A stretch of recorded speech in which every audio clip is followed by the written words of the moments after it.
विश्व के सबसे महान भविष्यवक्ता पंचसखाओं में श्रेष्ठ संत गुरु अच्युतानंद जी का जीवन दरिद्रता, दुख एवं कष्ट में बीता है।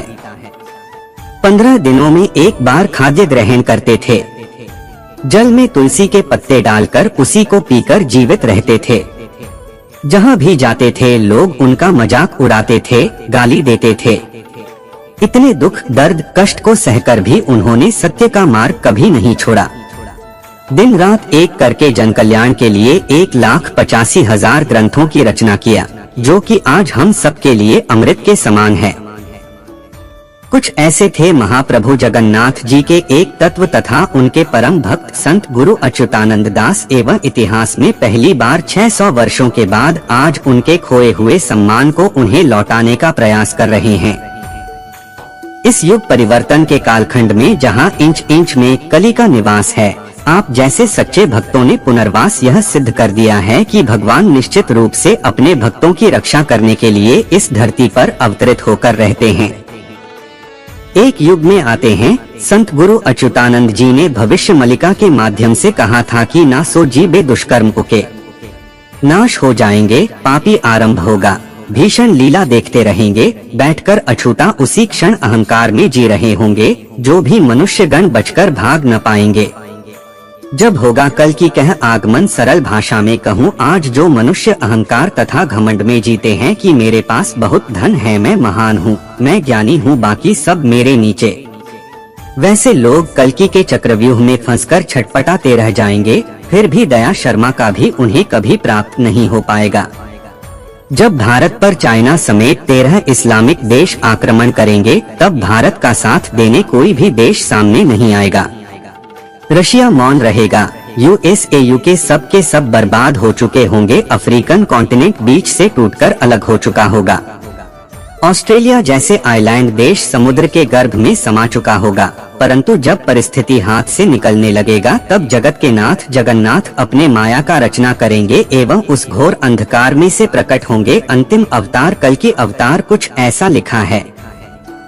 चाहे भ्रष्ट नेता हो या कालाधन संजोए बड़े बड़े व्यापारी, बड़े बड़े क्रिमिनल्स हो या फिर वो देश हो जो अपने आप को श्रेष्ठ समझते थे, आज सब के सब पागल होकर घूम रहे हैं। किसी को कुछ समझ नहीं आ रहा है कि करें तो करें क्या, जाएं तो जाएं कहाँ। किसी के घर पर बुलडोजर चल रहा है तो किसी का एनकाउंटर हो रहा है। कोई अदालत के चक्कर काट रहा है तो कोई जेल के अंदर मच्छर मार रहा है। जर्मनी जैसे देश जो अपने आप को श्रेष्ठ समझते थे, अचानक ये सब कैसे बदल गया? उत्तर है कल की अवतार। भविष्य मल्लिका के अनेकों ग्रंथों में यह प्रमाण मिलता है कि कल की अवतार एक महागुप्ता अवतार है एवं सबसे भयंकर भी। भगवान परशुराम सभी अवतारों में से सबसे उग्र है, परंतु कल की उनसे भी अधिक आक्रामक तथा उग्र होंगे।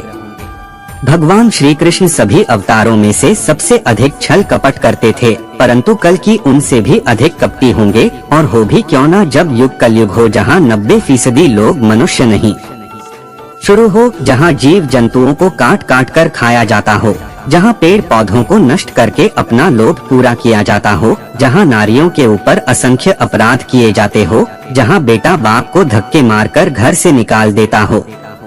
पापी मनुष्य दया प्रेम का भाषा नहीं समझते, तलवार की नोक पर झुककर रहते हैं।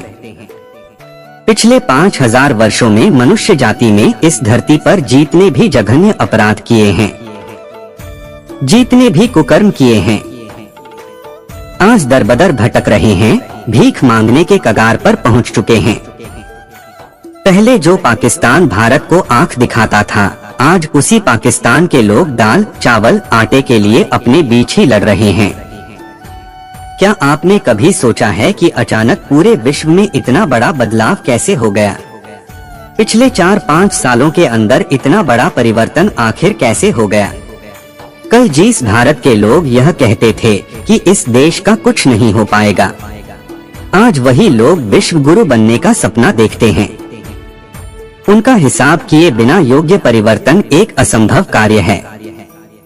वर्तमान कल की अवतार उसी कार्य को कर रहे हैं, परंतु गुप्ता अवस्था में रहकर अपने माया के बल पर। सबके मन में एक प्रश्न अवश्य आता है कि तृतीय विश्व युद्ध यानी वर्ल्ड वॉर 3 एवं प्रणय के बाद कौन से देश बचेंगे और कौन नहीं।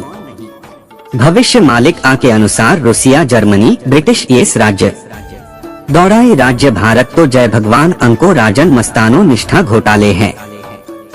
वजन रशिया, जर्मनी, इंग्लैंड ये सभी राज्य भक्त होंगे, इसीलिए चला पाएंगे। अपना राज्य भारत है भगवान का जन्मस्थान, विनाश के बाद अवश्य होगा नया निर्माण। कल युग के महाभारत के पश्चात एवं भयंकर प्रणय के बाद संपूर्ण पृथ्वी पर मात्र 33 करोड़ भक्त ही जीवित बचेंगे।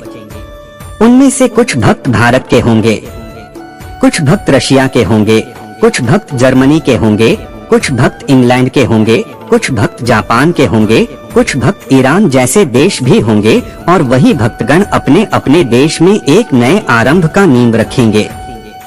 सुनने में भले ही आश्चर्य लगता होगा, परंतु इतिहास प्रमाण है। भविष्य मालिका में वर्णित तथ्य आज तक कभी गलत नहीं हुए हैं।